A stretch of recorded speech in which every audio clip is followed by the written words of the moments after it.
Hello everyone, हम science and technology के फिर से लेक्चर नंबर 2 में एक बार फिर से हाजिर हैं। होप करता हूं कि पहला वीडियो आपको अच्छा लगा होगा। और आज जो टॉपिक है उसमें आपने एक साइंटिस्ट का नाम सुना होगा जिनका नाम है वर्गीस कुरियन। ये वही साइंटिस्ट है जिन्होंने भारत में मिल्क रिवॉल्यूशन या जिसको आप बोलते हैं व्हाइट रिवॉल्यूशन, श्वेत क्रांति की शुरुआत की थी उन्होंने। अब आप सोचिए कि इंडियंस की जो कमजोरी है ना वो है दूध, कि हर व्यक्ति को दूध चाहिए, किसी को चाय पीना है, गर्मियों में भी हम 4 बार 5 बार चाय जो है पी लेते हैं, तो इतना दूध आता कहां से? और जो हमारे पास जो NDRI है, नेशनल डेयरी रिसर्च इंस्टीट्यूट जो है, जो कि आपके करनाल हरियाणा में स्थित है, ये इन सब जितने भी प्रॉब्लम है इसको टैकल कैसे करती है और कैसे करके हमने अभी तक, चाहे आप वो दूध अमूल का खरीदते हो, मदर डेयरी या किसी का भी खरीदते हो, पर ये जो मिल्क प्रोडक्शन है इतने बड़े अमाउंट पे होता कैसे है। तो हम आज एक बायोटेक्नोलॉजी, जो साइंस एंड टेक का जो पार्ट है, जिसको हम हिंदी में बोलते हैं जैव प्रौद्योगिकी, उस जो कि बेसिकली पेपर नंबर 3 में आता है, उसका एक सबसे इंपॉर्टेंट और मोस्ट सर्च्ड टॉपिक, जो कि सबसे ज्यादा लोग जो है अलग अलग फील्ड्स में हो, जिसको पढ़ना आप अगर देखो पसंद भी करते हैं, और कई जगह पे ऐसा है कि इससे कई बार क्वेश्चन भी आ चुके हैं। तो इस टॉपिक का नाम है क्लोनिंग। क्लोनिंग वो पार्ट है जो कि बेसिकली में बायोटेक्नोलॉजी के रेड बायोटेक्नोलॉजी वाले पार्ट में आती है। हम जो ये क्लोनिंग शुरू करेंगे, उसको शुरू करने से पहले आज का जो आपका एक प्रैक्टिस सेट जो क्वेश्चन है वो आपके स्क्रीन के सामने अभी सामने दिखाई दे रहा होगा। ये जो क्वेश्चन है इसको आपको लिखकर मेरे को, या आप इस चैनल पे ईमेल करके, या फिर आप जो है मुझे मेरे टेलीग्राम पे, या फिर अगर आप चाहो तो मैं लिंक में व्हाट्सएप का नंबर भी डाल दूंगा, और आप जो है इसे 11 नंबर में लिख के मुझे व्हाट्सएप कर सकते हो। मैं इवैल्यूएशन के बाद आपको बताऊंगा कि आपने जो क्वेश्चन लिखा है उसका जो आंसर है उसमें क्या कमी है या क्या नहीं है। तो हम जो टॉपिक शुरू कर रहे हैं वो टॉपिक सबसे इंपॉर्टेंट चीज है कि कौन कौन से पार्ट में आती है। तो देखो, प्री के हिसाब से तो ये इंपॉर्टेंट है। प्री में इससे कई सारे क्वेश्चन बनते हैं। जैसे आपसे पूछेगा कि डॉक्टर इयन विल्मट कौन थे, डॉक्टर जॉन गॉर्डन कौन है, उसके बाद आपसे पूछेगा समरूपा कौन थी, उसके बाद आपसे अभी जो है अगर आप देखोगे तो अभी कुछ दिन पहले 2017-18 में एक बहुत इंपॉर्टेंट न्यूज आया था जिसका नाम था गौरव, कि गौरव जो है वो किस चीज का नाम है और क्यों इंपॉर्टेंस रखता है। तो हम ये टॉपिक शुरू करते हैं।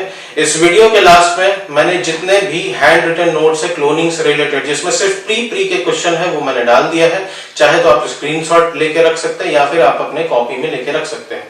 वीडियो शुरू करने से पहले फिर से आपसे रिक्वेस्ट करूंगा कि आप एक पेन और कॉपी लेके बैठ जाएं। इसमें जितने भी टॉपिक है वो मैं आपको बताता हूँ। मोस्टली मैं इसको आप 11 नंबर में बताऊंगा। तो चलिए वीडियो जो है वो शुरू करते हैं। तो अगर हम क्लोनिंग की बात करें कि क्लोनिंग क्या है, तो बेसिक फॉर्म में देखिए, क्लोनिंग सिर्फ और सिर्फ एक ऐसी प्रोसेस है जिसमें हम बेसिकली अगर बोले तो कॉपी बनाते हैं। पर कॉपी कैसी? एकदम आइडेंटिकल। आइडेंटिकल को बेसिकली अगर हम बोलेंगे कि आइडेंटिकल कॉपी का मतलब होता है प्रतिलिपि बनाना। अब प्रतिलिपि का मतलब है सिंपली जहां आप बोलते हो कि जो जैसा दिख रहा है उसको एज इट इज वैसी कॉपी कर देना, इसको हम बोलते हैं क्लोनिंग। और ये एक टेक्निक है जिसका इस्तेमाल आज अगर आप देखो तो बहुत सारे रेड बायोटेक्नोलॉजी के फील्ड में हो रहा है, लेकिन कुछ जगह पे इसको रिस्ट्रिक्शन भी मिला हुआ है। वो रिस्ट्रिक्शन क्या है? जैसे कि इंडिया में ह्यूमन क्लोनिंग बैंड है, इंडिया और वर्ल्ड के कई ऐसे कंट्रीज है जहां पे ह्यूमन क्लोनिंग बैंड है। तो हम क्लोनिंग को पहले समझते हैं। तो 1996 में इसके जो फादर है, जिनका नाम है डॉक्टर इयन विल्मट, आपने एक नाम सुना होगा जिसका नाम है डॉली, जो कि एक प्रकार की भेड़ थी, पहली शिप थी जिसको क्लोन्ड करके बनाया गया था। अब ये जो डॉली है वो बेसिकली 6 या 7 साल के बाद मर जाती है, पर यहां से इस टेक्नोलॉजी की शुरुआत होती है कि क्लोनिंग क्या है और कैसे कैसे इसको किया जाता है। इस क्लोनिंग को समझने के लिए आपको थोड़ा सा बैक जाना पड़ेगा बायोलॉजी में, जीव विज्ञान में, और एक छोटा सा पर सबसे इंपॉर्टेंट चैप्टर जिसका नाम है सेल, कोशिका। कोशिका में अगर हम जाते हैं तो कोशिका में एक बहुत इंपॉर्टेंट चीज है कि सेल के टाइप कितने होते हैं, सेल टाइप्स, कोशिका के कितने प्रकार होते हैं। तो बेसिकली ह्यूमन बॉडी में 2 ही टाइप होता है। पहला टाइप होता है जिसको हम बोलते हैं सोमैटिक सेल्स, और दूसरा होता है जिसको हम बोलते हैं जर्म सेल्स। अगर हिंदी में बोले तो सोमैटिक सेल्स को बोला जाता है कायिक कोशिकाएं और जर्म सेल्स को बोलते हैं प्रजनन कोशिकाएं या फिर जनन कोशिकाएं।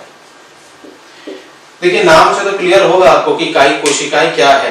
तो बेसिक फॉर्म में देखिए कायिक कोशिकाएं वो होती हैं जिसमें पावर ऑफ रिप्रोडक्शन नहीं होता, मतलब जनन की क्षमता नहीं होती। आप इससे एक नया ऑफस्प्रिंग नहीं बना सकते। एग्जाम्पल के लिए ये आपके बॉडी में कहाँ है, जैसे कि स्किन, त्वचा में, जैसे कि हेयर, बाल।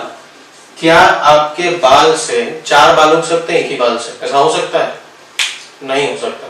अब कई लोग को लगता होगा कि भैया 2 मुंहे बाल तो आते हैं, तो 2 मुंहे बाल एक प्रॉब्लम है। इसमें ऐसा नहीं कि एक बाल से 2 बाल निकल रहे हैं, ठीक है, एक प्रॉब्लम है ये। उसके बाद है जर्म सेल। तो जर्म सेल पूरे ह्यूमन बॉडी में सिर्फ 2 होते हैं, एक जिसको हम बोलते हैं स्पर्म, जिसको हिंदी में बोला जाता है शुक्राणु, और दूसरा होता है ओवम, जिसको हम बोलते हैं अंडाशय या अंडाणु। और इन्हीं दोनों के मिलने से एक नए ऑफस्प्रिंग या आप बोलिए एक नए इन्फेंट बेबी या एक नवजात शिशु, चाहे वो मनुष्य में हो चाहे वो जानवर, विकसित जानवरों में हो जिनमें यूकैरियोटिक कोशिकाएं पाई जाती हैं। अब मैं आपको बता दूं कि यूकैरियोटिक कोशिका वो होती है जिसमें केंद्रक होता है, न्यूक्लियस होता है।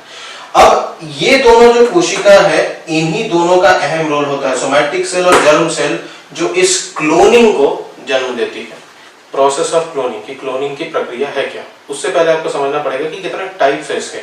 तो जनरली 2 टाइप की क्लोनिंग होती है, वो मैं आपको एक एक करके समझाते जाता हूँ। पहला जो टाइप है इसको हम बोलते हैं SCNT टेक्निक। SCNT टेक्निक की शुरुआत जो है वो आपको एक नाम जो है वो सबसे इंपॉर्टेंट है, क्योंकि इनके बिना क्लोनिंग पॉसिबल ही नहीं था, क्योंकि इनके जो जनक है उनका नाम है डॉक्टर जॉन गुर्डन। और यही आपके सिलेबस में भी है, और मोस्ट इंपॉर्टेंट कि MPPSC में भी 5 मार्क्स में एक बार पूछा जा चुका है। तो जनरली अगर आप देखो तो ये 5 मार्कर तो क्वेश्चन है ही, लेकिन अगर हम बोले तो पूरा जो क्लोनिंग है वो 11 मार्क्स में भी पूछा जा सकता है।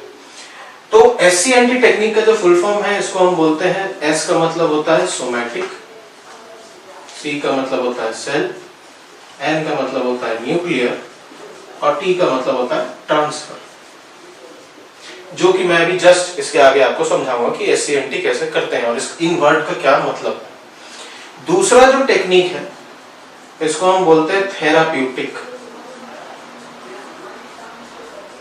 थेराप्यूटिक टेक्निक वो है जो कि आपको ज्यादा डीप में नहीं पढ़ना, आपको इसमें फिलॉसफी नहीं करनी है, आपको सिर्फ और सिर्फ इतना पढ़ना है कि इसका यूज क्या है और करंट सिनेरियो में इसका इस्तेमाल कहाँ हो रहा है। तो थेराप्यूटिक टेक्निक में एक सबसे इंपॉर्टेंट चीज का जो इस्तेमाल होता है ये जरूर आपको पढ़ना है, जिसको हम बोलते हैं स्टेम सेल्स, हिंदी में इसको हम बोलते हैं स्तंभ कोशिकाएं, जो कि क्लोनिंग का जो नेक्स्ट पार्ट होगा, जो वीडियो का जो नेक्स्ट पार्ट होगा स्टेम सेल, उसमें हम देखेंगे स्टेम सेल क्या होता है। पर इसका इस्तेमाल होता कहाँ है?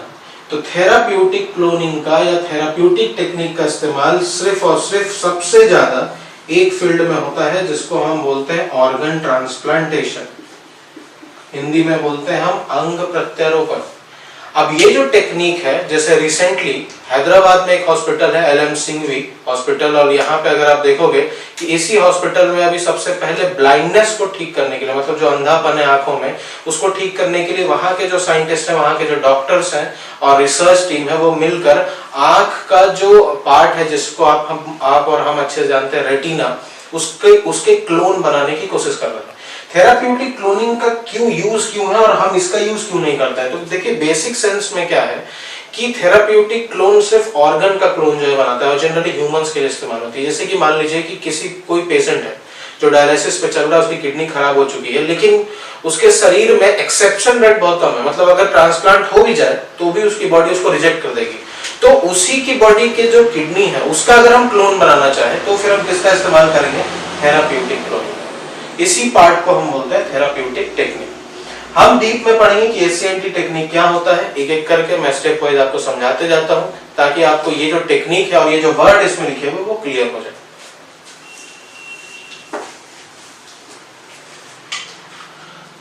देखिए SCNT टेक्निक कैसे होता है और क्या होता है। तो अभी आपको मैंने बताया था सोमैटिक सेल क्या होता है। सोमैटिक सेल जिसको हिंदी में बोलते हैं कायिक कोशिका, और जस्ट बताया था कि एक ऐसी कोशिका है, ऐसा सेल है जिसमें कितने गुणसूत्र होते हैं 46, इसमें क्रोमोसोम की संख्या 46 होती है, लेकिन इसमें पावर ऑफ रिप्रोडक्शन नहीं होता है, जनन की क्षमता नहीं होती है।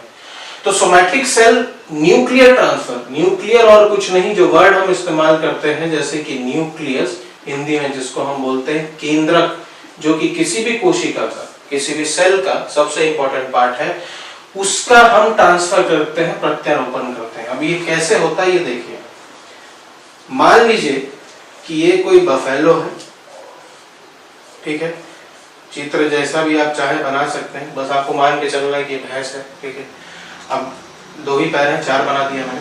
अब मान लीजिए ये बफेलो, और हम चाहते हैं कि ये बफेलो का ही कॉपी बनाया जाए, एकदम डिट्टो, अगर आप बोलो एकदम जेरॉक्स कॉपी अगर हम इसकी बनाना चाहें, तो हम क्या चाहते हैं कि इसका जो कैरेक्टरिस्टिक है ना, इसका जो गुण है वो सेम इस कॉपी में हो, हम कुछ चेंज नहीं चाहते। तो हम क्या करेंगे कि हम इस बफेलो का एक सोमैटिक सेल लेंगे, ठीक है, कायिक कोशिका लेंगे, और कायिक कोशिका में कितने क्रोमोसोम है 46, ये स्टेप 1 होता है, सबसे पहला स्टेप है।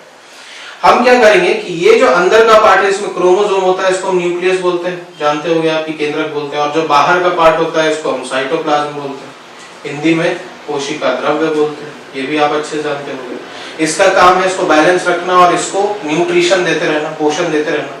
तो न्यूक्लियस को जीने के लिए साइटोप्लाज्म तो चाहिए, लेकिन हम चाहते हैं कि ये जो साइटोप्लाज्म हो वो इसमें से निकाल दे। तो फर्स्ट प्रोसेस में क्या है कि हम ये साइटोप्लाज्म को निकाल देते हैं, क्योंकि इसका मतलब ही है सोमैटिक सेल न्यूक्लियर ट्रांसफर, मतलब इसका न्यूक्लियस को कहीं ट्रांसफर करना है। अब हम क्या करेंगे, एक और सेल लेंगे जो बेसिकली जर्म सेल होगा। अब बात आती है सर आपने इसका क्यों निकाला, तो देखो मैंने बताया था कि जर्म सेल से ही रिप्रोडक्शन हो सकता है, मतलब नया क्लोन बनाने के लिए तुमको प्रजनन जो कोशिका है वो चाहिए, इसलिए हमको जर्म सेल चाहिए, लेकिन हम जर्म सेल का कोई गुण इसमें नहीं चाहते हैं, इसीलिए हमने इसी का 46 क्रोमोसोम लिया है। अब ये जर्म सेल जिसको हम हिंदी में बोलते हैं प्रजनन कोशिका, इसमें गुणसूत्र कितने होते हैं 23, लेकिन हमको इसके गुण चाहिए ही नहीं, हमको तो सिर्फ क्या चाहिए, इसका कोशिका द्रव्य। तो हम क्या करेंगे, इसके पूरे 23 क्रोमोसोम को निकाल देंगे, और ये जो सेल हो जाएगा, अब इसी सेल को बोलते हैं अनन्यूक्लिएटेड। अनन्यूक्लिएटेड का मतलब होता है जिसमें केंद्रक नहीं हो, विकेंद्रित कोशिका जिसमें कोई भी केंद्रक नहीं हो। अब क्या करेंगे, इस न्यूक्लियस को इसमें ट्रांसफर करेंगे, और इन दोनों के मिलने से एक बहुत इंपॉर्टेंट चीज, एक नई कोशिका बनेगी जिसको हम बोलते हैं जाइगोट। जाइगोट जिसको हिंदी में बोला जाता है युग्म कोश, और यही वो पहला प्रोसेस होता है, पहला स्टेप होता है, जहां पे आपने इसी बफेलो का न्यूक्लियस भी ले लिया, लेकिन इसको जिंदा रखने के लिए और जर्मिनेशन प्रोसेस को बढ़ाने के लिए, प्रजनन को बढ़ाने के लिए आपने जर्म सेल का कोशिका द्रव्य लिया, इनको मिलाया, और ये फिर 46 के साथ ये बाहर का कोशिका द्रव्य और ये अंदर का न्यूक्लियस एक युग्म कोश बना लेगा। अब बात आती है कि इसके आगे क्या करेंगे। तो अब युग्म कोश के बाद क्या होता है कि इनमें धीरे धीरे सेल डिवीजन होता है, कोशिका विभाजन होता है, और ये जाइगोट टूट के कई कोशिकाओं में बदल जाती है। कई ऐसी कोशिकाएं जिसमें छोटी छोटी कोशिकाएं टूट के एक बाद में इंडिविजुअल बनाती है। लेकिन एक इंपॉर्टेंट क्वेश्चन आपको याद रखना है कि अगर आपसे पूछता है कि जो सबसे बेसिक लेवल का सेल डिवीजन होता है, जो सबसे निम्न लेवल का जो कोशिका विभाजन है, उसमें जिसमें 16 छोटी छोटी कोशिकाएं होती हैं, 16 सेल्स होते हैं, उसको क्या बोलते हैं, तो इस चीज को बोला जाता है मॉड्यूला। एक बड़ा इंपॉर्टेंट पॉइंट है, क्योंकि मॉड्यूला के बिना आगे कोई नया इन्फेंट बन ही नहीं सकता। अब मॉड्यूला में क्या होता है कि ये और डिवीजन होते जाता है, धीरे धीरे डिवीजन होते जाएगा, और ये एक नए सेल का निर्माण करेगी, और ये जो नई कोशिका होती है इसी को हम बोलते हैं ब्लास्टोसिस्ट। और इसको प्रोटेक्ट रखने के लिए, इसको सुरक्षित रखने के लिए बाहर में एक और आवरण होता है, एक कवरिंग होती है, इसको हम बोलते हैं ट्रोपोब्लास्ट। अब ये जो है, ये पूरा जो सेल बना, ये कोशिका ही है जिसमें इस बफेलो की कॉपी का, एक नवजात बफेलो का निर्माण शुरू हो चुका है। लेकिन अब इसको जिंदा रहने के लिए, जिसको हम बोलते हैं किराए का कोख, या किराए का गर्भ, इंग्लिश में जिसको हम बोलते हैं सरोगेसी या सरोगेट मदर। तो हम एक इसी के लायक, इसके साइज के लायक एक और किराए का गर्भ या सरोगेट मदर लेंगे। अब सरोगेट मदर का मतलब है कि सिंपल हम क्या लेंगे, यहाँ एक फीमेल, और फीमेल यहाँ सर क्या सिर्फ बफेलो होगी? नहीं, आप चाहो तो काऊ भी ले सकते हो, आप चाहो तो बफेलो भी ले सकते हो। अब हम क्या करेंगे कि इसके गर्भ में ये पूरा जो सेल है ना, इसको ट्रांसफर कर देंगे, और ट्रांसफर करने के बाद जनरली अब ये जो कॉपी है वो धीरे धीरे विकसित होगा, धीरे धीरे डेवलप होगा, और इसी के जैसा एक कॉपी बन जाएगा। अब ये जो वर्ड आप देख रहे हो ट्रोफोब्लास्ट, आपको लग रहा होगा कि क्या है ये, तो आप अच्छे जानते हो कि यही ट्रोफोब्लास्ट बाद में जो ये शिशु है उसका प्लेसेंटा के तौर पे विकसित हो जाता है। प्लेसेंटा जिसको हिंदी में बोलते हैं हम गर्भनाल। आपने देखा होगा जब छोटा सा बच्चा जब जन्म लेता है उसके नाभि में एक छोटी सी नली जुड़ी होती है, तो यही बाद में ट्रोफोब्लास्ट प्लेसेंटा बन जाता है, और ये ब्लास्टोसिस्ट डेवलप होके बाद में क्या बन जाएगा, एम्ब्रियो। एम्ब्रियो जिसको हम बोलते हैं भ्रूण, और यही भ्रूण फिर बाद में विकसित होके बफेलो का रूप ले लेगी। तो ये जो पूरा प्रोसेस है इसको SCNT बोलते हैं, और SCNT की खोज की डॉक्टर जॉन गॉर्डन ने, और इसी जॉन गॉर्डन के कारण क्लोनिंग जो है वो पॉसिबल हो पाया। इसके बिना आप क्लोन नहीं करवा सकते हो, और इसी प्रोसेस के थ्रू पहली जो भेड़ थी डॉली, उसका भी निर्माण किया गया। अब इसके बाद आता है कि क्या क्लोनिंग यही खत्म हो जाता है? तो नहीं, क्लोनिंग जो है इसका सेकंड पार्ट जो है, जो मोस्ट इंपोर्टेंट पार्ट जो मैंने अभी आपको बताया था कि स्टेम सेल जिसको हम बोलते हैं स्तंभ कोशिकाएं, वो सेकंड पार्ट में हम पढ़ेंगे कि क्या होता है। अब ये जो क्वेश्चन है ये तो हमने मेंस के पॉइंट ऑफ व्यू से पढ़ा, पर प्री के पॉइंट ऑफ व्यू से मैंने इस वीडियो के एंड में हैंड रिटन नोट्स डाल दिए हैं, जो कि आप कॉपी कर लेना। और इंपॉर्टेंट चीज है कि जितने भी इसमें फैक्चुअल क्वेश्चन है, जैसे हम जनरली जानते हैं कि भारत में जो पहली भैंस थी उसका नाम था गरिमा, पर जो इंपॉर्टेंट चीज है कि अगर आप देखो यहाँ पे, तो गरिमा के बाद भी, जैसे अगर आप देखो कि 2017-18 में जो गौरव है जिसको NDRI ने डेवलप किया, मुर्रा भैंस की प्रजाति है, ये सभी के सभी एक इंपॉर्टेंट क्वेश्चन है। और जैसे अगर आपसे पूछता है कि क्या इंडिया में गरिमा से पहले कभी टेस्ट नहीं हुआ, तो नहीं, सबसे पहला जो टेस्ट था उस भैंस का नाम था समरूपा, जो 5 दिन में लंग्स इन्फेक्शन के कारण, जो कि बेसिकली अनसक्सेसफुल रहा, उसकी मौत हो गई। सबसे ज्यादा जो पॉपुलर हुई वो है गरिमा, और कई ऐसे जीव हैं जैसे काटो एंड यागो, फिर क्यूमुलिना क्या है, और इसमें कई जो बेसिक क्वेश्चन है प्री के हिसाब से वो मैंने अपने हैंड रिटन नोट्स में डाल दिए हैं। होप करता हूँ कि आपको ये टॉपिक अच्छे से समझ में आया होगा।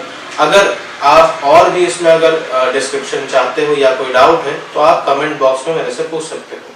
तो आप ये वीडियो ज़्यादा से ज़्यादा लाइक करिए, शेयर करिए, और कोशिश करिए कि उन लोगों तक भी पहुँचे ये वीडियो जो कोचिंग तक नहीं आ पा रहे हैं। फिर मिलेंगे नेक्स्ट वीडियो में, तब तक के लिए